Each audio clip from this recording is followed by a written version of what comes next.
The Mosquito Coast, which recently premiered on Apple TV Plus, stars Justin Theroux as a man on the run from the law who sets out on a journey to flee to Mexico with his wife, played by Melissa George, and their two teenagers. I'm Rob Licuria, senior editor at Gold Derby, here with Emmy-nominated costume designer Justine Seymour. So first of all, Justine, when you signed on to create the costumes for the show, what was your brief from creator Neil Cross and director Rupert Wyatt and so forth? So how my department works is that you have to really have to win the job by sort of aligning your thought process with them even before you get the job. So it's kind of a bit of a stab in the dark. So I did a very extensive presentation on what I thought the script was saying. And of course I read the book and I watched the original movie, and I, did lots of research on both, actually Justin was the only person cast at that point. And then I put together a presentation and I did this massive presentation, and then didn't hear anything. I was like, oh, missed that boat. And then 11 days later, they because they only gave me the pilot, so I didn't know what the arc of the story was, and because it doesn't follow the book, it's sort of the prequel to the book. They asked me to do a bigger presentation. I said, well, if you want more character, you're going to have to give me a few more scripts. So they gave me a few more scripts, and I got to do a bigger presentation. And actually within that interview, it was with Rupert Wyatt and Ed McDonald, both executive producers, and we sort of talked a lot about where they were going. So I gleaned a lot from that interview, and then luckily they chose me, which I was super excited about.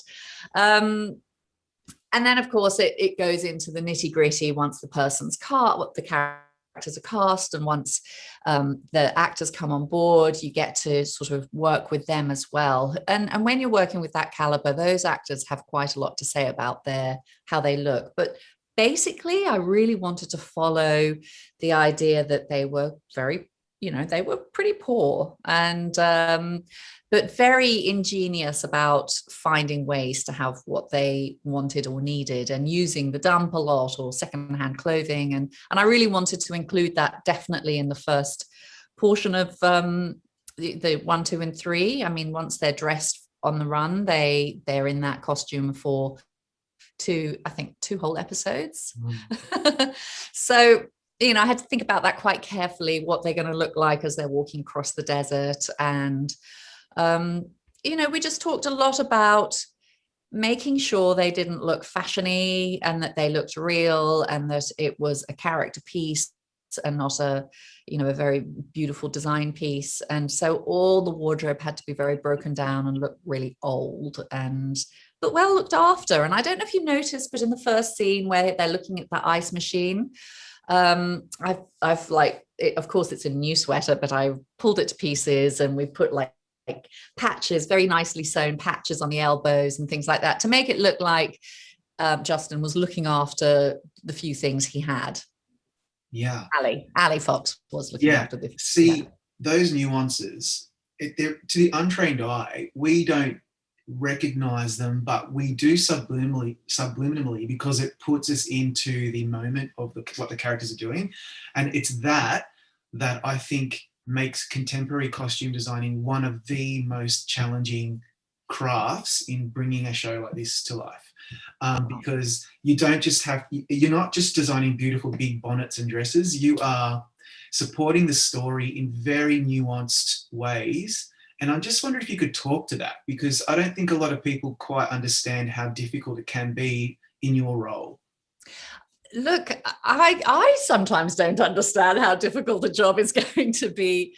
But so for instance, one of the main things that I had to really think about was all of the action that's going to happen. And often the scripts aren't totally finished by the time I'm designing the first episode, and knowing that those clothes are going to have to take us all the way to episode 4 without knowing exactly what the action is. So I couldn't go to Goodwill and buy old clothes, because I had to have, stunt doubles picture doubles, clothes that are going to be ruined as they go down something, or various stages of aging. So I think I bought 6 repeats of every single item that I had in camera.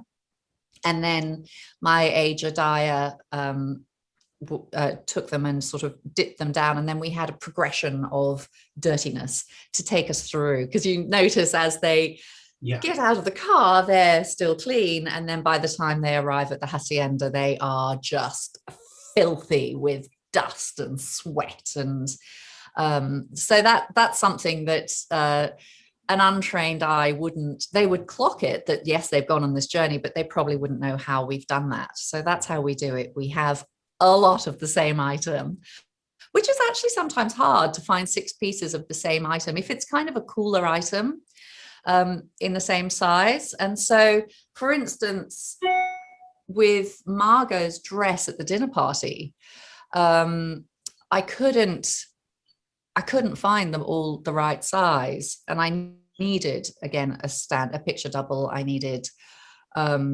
stunt double because she gets thrown around at the dinner party a bit, and then I needed a couple for her. And so I had to buy them actually all over the world, and then we had to tailor them down all to fit her. So I have to buy big and make them smaller. So there's those sorts of things that go on in my little department behind the scenes. Yeah, and if you're not doing a proper job on it, though, we will notice, and I don't think we're supposed to not notice. We're supposed to just assume. I just assume as a viewer, yeah, these guys are just getting dirty because they've just walked through the desert in Arizona or whatever. And no, that's not really what's happening. This is all very intentional. And I was thinking by episode 4, which I think is one of the strongest episodes when they're trying to get across the border, and it's super perilous. I was like, oh, this kind of looks like contemporary filthy. And that's exactly what you said, I think. So that's good. I'm glad that I at least got the genre of costumes right. Did you have a big budget on this to just splash out and go nuts? Or were you still pretty hamstrung by just being very limited in what you were able to choose from? I have to say that Apple TV are, they're generous. It's not the biggest budget I've worked with, but it was a very handsome budget, and I didn't really have any issues. But I'm not a very extravagant costume designer. I don't really go immediately for design labels. I don't know why. It just isn't who I am. I like more simple things, and I like to find unusual, unique things, and I like to find things that might not be in the general public's awareness. So I try and stay away from high street shops and things. I think that would probably even make it more challenging, because you're kind of off the grid, so to speak, just like the character. That sounds so punny, but you know what I'm saying? Like you're not just getting stuff that we're expecting. And I think a great example is the episode at the dinner party that you mentioned. There's this character who's played by Ophelia Medina, the drug kingpin Aunt Lucretia.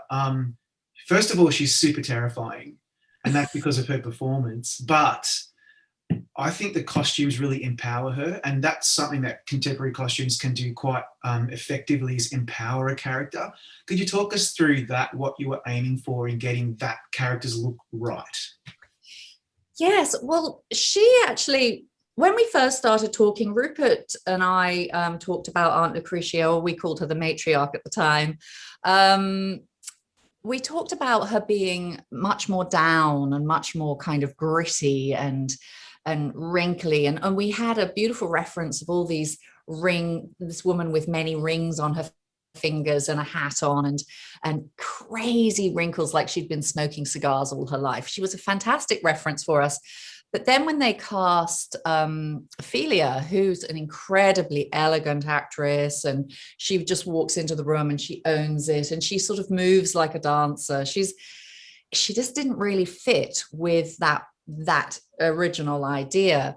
And then when they found the location of the hacienda, which is incredibly opulent and with deep reds and blues and greens, I couldn't really marry the idea of the character that we had talked about. So I had to find a new direction.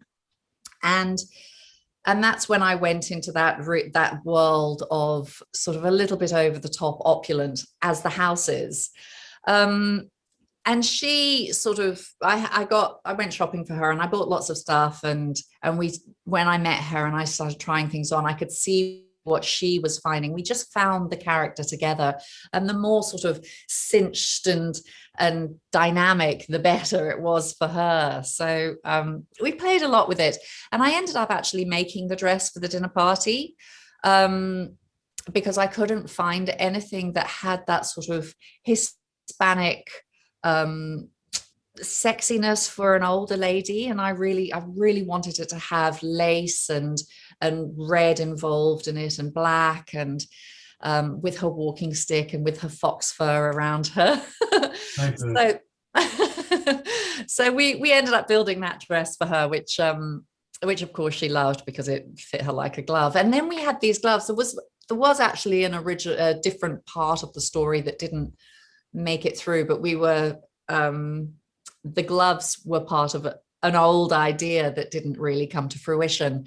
But I really loved the idea that she had these sort of little gloves on and all the rings, and she was just she was a bit larger than life. Yeah, she really was. But when she waltzed into the room, I immediately was like, look what she's wearing. So that's one time where I really did actually notice the costume design. Not that your costume designing shouldn't be noticed, but you know what I mean. It was more overt. That was supposed to be noticed. In fact, her and Melissa were supposed to be kind of, both of them, these really strong, really beautiful women at different times in their life. And I wanted the dress that Melissa had to be one of her cast-offs, one of Lucretia's cast-offs. So it had to have that sort of Hispanic sexiness about it as well.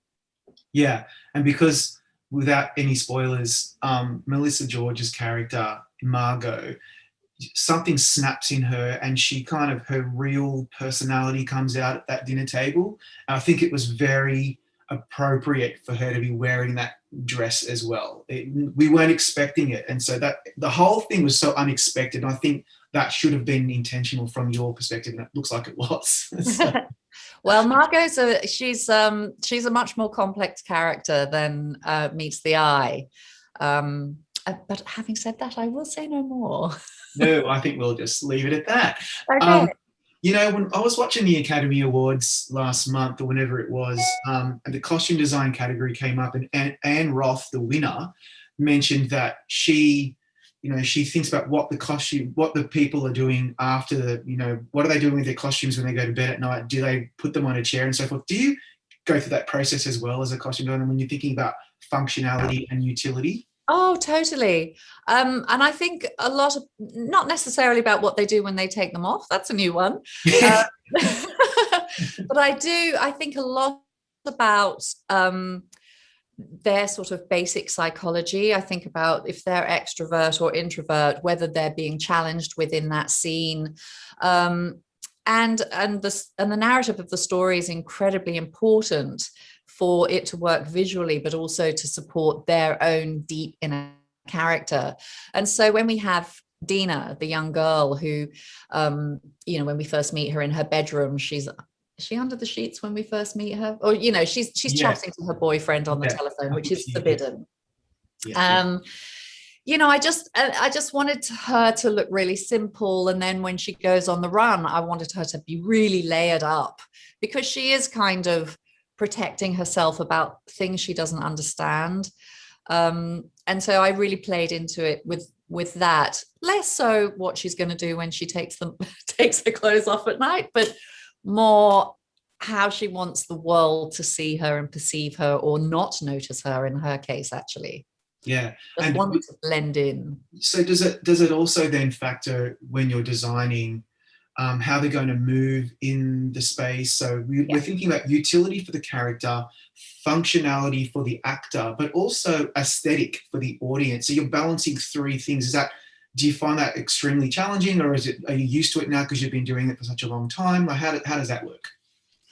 Well, that's the part that I really love, is finding each unique look and then making sure that I don't have everyone in a green t-shirt at some point, which I have to say, sometimes happens, not to me, thank goodness, but I have noticed it where I'll look at I'll be watching somebody else's work, and there'll be somebody in a grey t-shirt and blue jeans, and then someone will walk in with a grey t-shirt and blue jeans. Whether or not that was the designer's fault, things really change. You know, the actor might have spilled a cup of coffee on him right before he came on, and the only other outfit they had was the same. You know, there's lots of stuff that goes on behind the scenes that you don't know. But I am very careful to make sure that we don't repeat. Although Justin, while we were walking through the desert, did say, have you noticed that 3 of you are in stripes? I was like, oh, he's right. One's vertical and 2 are horizontal. Oh my God, a fate worse than death. Yeah. But I actually felt like it worked, because at the same time, it sort of left Justin in these block colors, whereas everyone else was kind of had movement within their costume, and he's kind of the outsider and they're kind of a team, so you can justify it. Yeah, I think that's perfect. It's exactly right. He's the one pushing them through the desert, and they're all looking at him like, really? Why? Yeah, yeah. What now? What now, what Dad? now, Dad? You crazy maniac. My final question is the one I'm most looking forward to hearing about, and that is your Emmy nomination last year for Unorthodox. I was so thrilled. I always love it when Aussies, and you know, you're English and Aussie, but I'm just adopting you as one of our own. When I see Aussies doing well at award shows overseas. So talk us through when you were nominated. Where were you, and how did you find out? And then what was the virtual ceremony like? Oh, it was amazing. So I had gone to Berlin to do that show Unorthodox, and then I think we did 3 days on the street in New York. So we recreated all of those interiors, that New York world in Berlin, which was fantastic. And then it just sort of going viral as it did. It was the beginning of lockdown that it got released. I think lockdown started on the 16th of March and it was released on the 26th of March. So we had this sort of sitting audience, which, very sorry that this has happened to the world, but it was really good for our little show. Yeah, it's so true. And it's a beautiful show, and I'd spent a lot of time researching and recreating those characters and making it look the way it did. So it was lovely to get that acknowledgement. And so to answer your question, I was in Berlin again. I'd gone away to start Mosquito Coast, actually, and I was shooting Mosquito Coast in Mexico when we got shut down in Mexico City. So I went back to Berlin to be with my daughter and my grandson, and I was meeting a friend, and I was like, I'm not going to look at anything, I'm just going to walk down, I'm just going to sit there with a glass of champagne, and it will be announced to us, and we'll either go, oh, never mind, or oh, brilliant.